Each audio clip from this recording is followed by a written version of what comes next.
दोस्तों चलिए मैं आपको बताता हूँ कैसे जो क्यूबीसी सेंटर में हम अपना अपॉइंटमेंट बुक करते हैं तो वो कैसे करते हैं।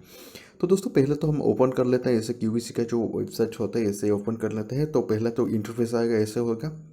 जो पहला जो इंटरफेस दिखता है वो ऐसे दिखता है कुछ।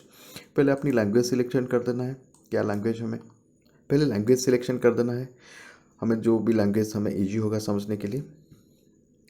तो मैं यहाँ पे इंग्लिश चूज़ कर लेता हूँ। तो हम जो अपनी कंट्री से है, सपोज कोई बांग्लादेश या नेपाल या श्रीलंका फिर इंडिया से है, तो अपनी कंट्री सिलेक्ट कर दीजिए।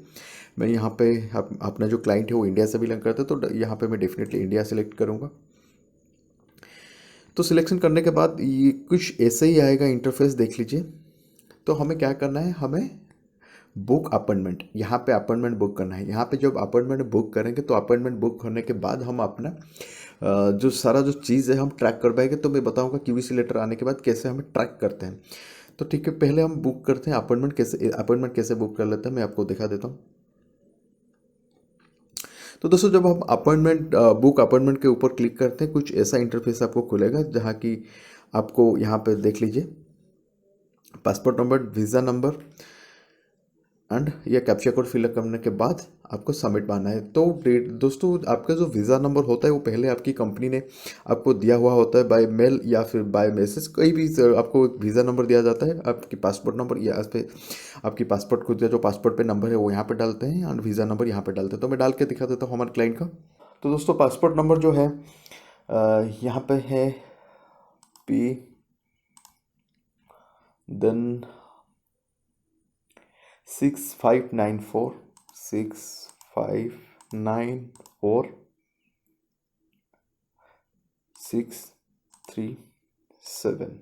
ये हो गया दोस्तों पासपोर्ट नंबर। तो यहाँ पे हम वीज़ा नंबर डाल देंगे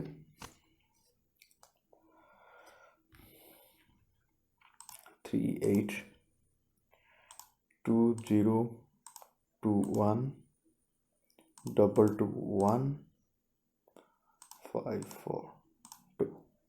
तो यहाँ पे दोस्तों वीज़ा नंबर पर डाल दिया, देख लीजिए यहाँ पे जो कि 382021221542। यहाँ पे हम कैप्चा कोड फिलअप कर लेते हैं जो है 4HQ1 4 capital letter H capital Q1।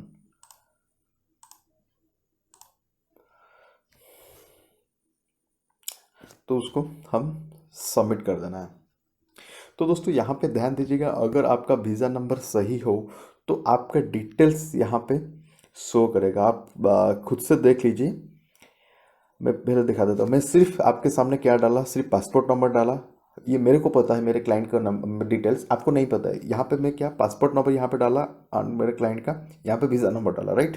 तो डिटेल्स आ जाएगा। देखो मानस रंजन बेहरा, ठीक है, ये मेल कैंडिडेट है। उनका डेट ऑफ बर्थ 26 जून 1996 से, इंडिया से बिलोंग करते हैं, देख लीजिए। वर्क वीज़ा है जो कि वर्क परमिट यानी कि एम्प्लॉयमेंट वीज़ा है। पासपोर्ट एक्सपायर डेट 8 मई 2027 है। तो दोस्तों ये डिटेल्स पूरा आपका आ गया। मतलब ये जेन्युइन वीज़ा है, कंपनी ने जेन्युइन वीज़ा नंबर हमको दिया है, इसमें कोई लोचा नहीं है। तो दोस्तों यहाँ पे पहले क्या करना है, यहाँ पे अपना क्लाइंट का मोबाइल नंबर, ईमेल आईडी डाल देना है, ठीक है। यहाँ पे एप्लीकेशन इन्फॉर्मेशन, यहाँ पे भी मोबाइल नंबर, ईमेल आईडी आप डाल दीजिए। पासपोर्ट नंबर, वीज़ा नंबर तो है और कुछ लास्ट नेम फर्स्ट नेम यहाँ पे जेंडर तो लिखा है, सारा कुछ लिखा है। ये डाल देने के बाद आपको ये सारा कुछ डाल देने के बाद आपको यहाँ पे I confirm that details above accurate, I am primary applicant, यहाँ पे क्लिक कर देना है। क्लिक करने के बाद आपको एक डेट टाइमिंग आ जाएगा। वो डेट टाइम कौन से डेट टाइमिंग आपके लिए सूटेबल होगा, वो डेट टाइमिंग आपको क्लियर कर देना है। क्लियर करने के बाद आपको एक अपॉइंटमेंट बुक हो जाता है क्यूवीसी में। ऑन डेट एंड टाइम हो आके वहाँ पे जाके क्यूवीसी में आपको आपको एक लेटर निकलता है, क्यूवीसी लेटर। मैं आपको दिखा दूंगा क्यूवीसी लेटर कैसे निकलता है एंड क्यूवीसी लेटर निकलने के बाद आपको कैसे ट्रैक करना है अपनी एप्लीकेशंस। वो क्यूवीसी लेटर आपको जाके क्यूवीसी जो सेंटर्स होते हैं वहाँ पे आपको क्यूवीसी बायोमेट्रिक करना है। बायोमेट्रिक के बाद मेडिकल करना है, ठीक है। वो क्यूवीसी मेडिकल करने के बाद आपका क्यूवीसी मेडिकल रिपोर्ट ऑटो अपडेट हो जाता है आपकी एम्प्लॉयर को, जो आपने लिए क्यूवीसी यानी कि वीज़ा आपके लिए बुक किए हैं। तो दोस्तों ऐसे प्रोसेस होता है क्यूवीसी में। आगे देखते हैं क्यूवीसी का जो लेटर होता है या इसको उसको क्यूवीसी अपॉइंटमेंट लेटर होता है।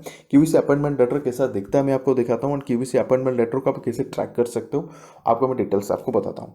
तो दोस्तों अब हम जानते हैं जो हम वीज़ा सेंटर जब क्यूवीसी अपॉइंटमेंट लेते हैं, जब क्यूवीसी हम कंप्लीट कर लेते हैं, यानी कि कतर का वीज़ा सेंटर में जब आप आपका मेडिकल होता है, बायोमेट्रिक्स होता है, डॉक्यूमेंट सबमिशंस होता है, ये जो कंप्लीट होता है तो एप्लीकेशन जब आप प्रोसेस में रहता है तो मेडिकल अपडेट्स कहाँ तक गया, आपकी एप्लीकेशन एम्प्लॉय तक पहुंचा कि नहीं, मेडिकल का रिपोर्ट सारा चीज़ बायोमेट्रिक अपडेट्स हुआ कि नहीं, तो कब तक आपका वीज़ा प्रिंट रेडी हो जाता है या कब तक आपका वीज़ा आ जाएगा, इलेक्ट्रॉनिक वीज़ा या फिर पेपर वीज़ा बोल लीजिए उसको, तो कैसे एप्लीकेशन को ट्रैक करेंगे दोस्तों।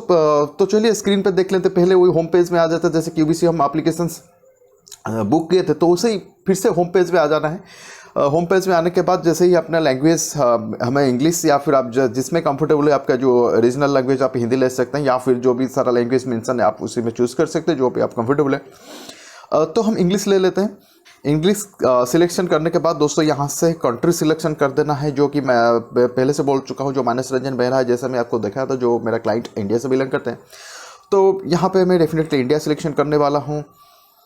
तो इंडिया सिलेक्शन करने के बाद ऐसे ही जैसे ही आप बुक अपॉइंटमेंट आपको पेज आया था, ऐसे ही how to book and appointment track application, हमें पहले क्या करता था, एप्लीकेशन बुक अपॉइंटमेंट बुक करने के टाइम बुक अपॉइंटमेंट में क्लिक किया था। अभी क्या हुआ, मेडिकल उनका कंप्लीट हो गया है क्यूवीसीस, तो हमें एप्लीकेशन को ट्रैक करना है, उसका एप्लीकेशन कहाँ तक गया, तो हमें सिंपल सा यहाँ पे देखिए ट्रैक एप्लीकेशन को आ जाना है।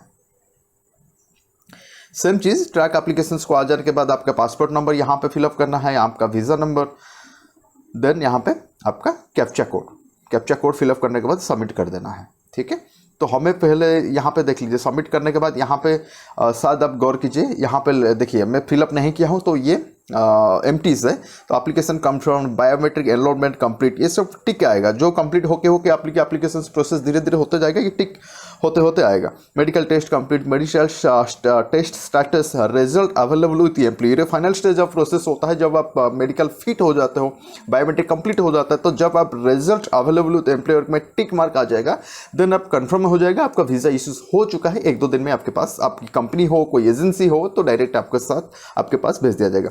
तो पहले हम चलते हैं दोस्तों पहली स्टेज पे, तो पासपोर्ट नंबर फिलअप कर देते हैं। तो दोस्तों पासपोर्ट नंबर जो है जो मानस रंजन बेहरा की है वो है P 6594-637, ये हो गया पासपोर्ट नंबर। देन हमें वीज़ा नंबर इंटर करना है। वीज़ा नंबर जो है उनका दोस्तों वो है 382021 221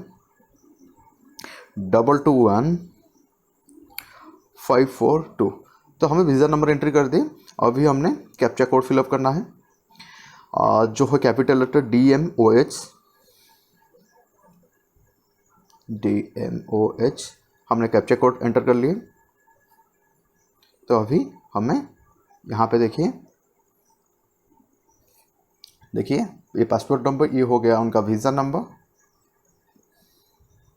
ये कैप्चा कोड फिलअप हो गया। यहाँ पे आके हमें सबमिट कर देना है।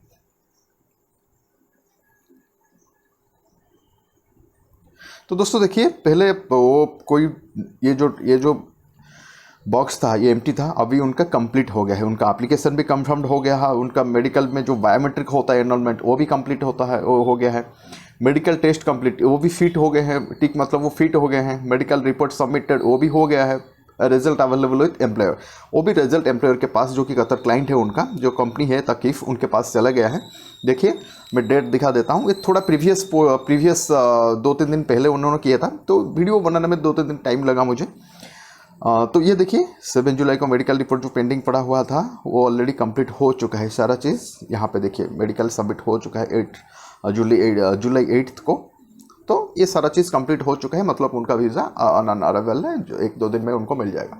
तो दोस्तों जैसे ही वीज़ा अराइव हो जाएगा तो और एक वीडियो मैं आपको बना के दिखाऊंगा कि वीज़ा जो कतर वीज़ा होता है, जो इलेक्ट्रॉनिक वीज़ा होता है, वो कैसे चेक करता है। ये जो स्टेटस चेक करते हैं, चाहे वो ओरिजिनल हो या कोई मैनिपुलेट किया हो या फिर डुप्लीकेट हो, तो कैसे आप चेक कर सकते हो, मैं नेक्स्ट वीडियो में बताऊँगा। दोस्तों वीडियो अच्छा लगे तो लाइक शेयर सब्सक्राइब करना मत भूलेगा। मिलते हैं अगली वीडियो पर, तब तक के लिए थैंक यू, जय हिंद, वंदे मातरम।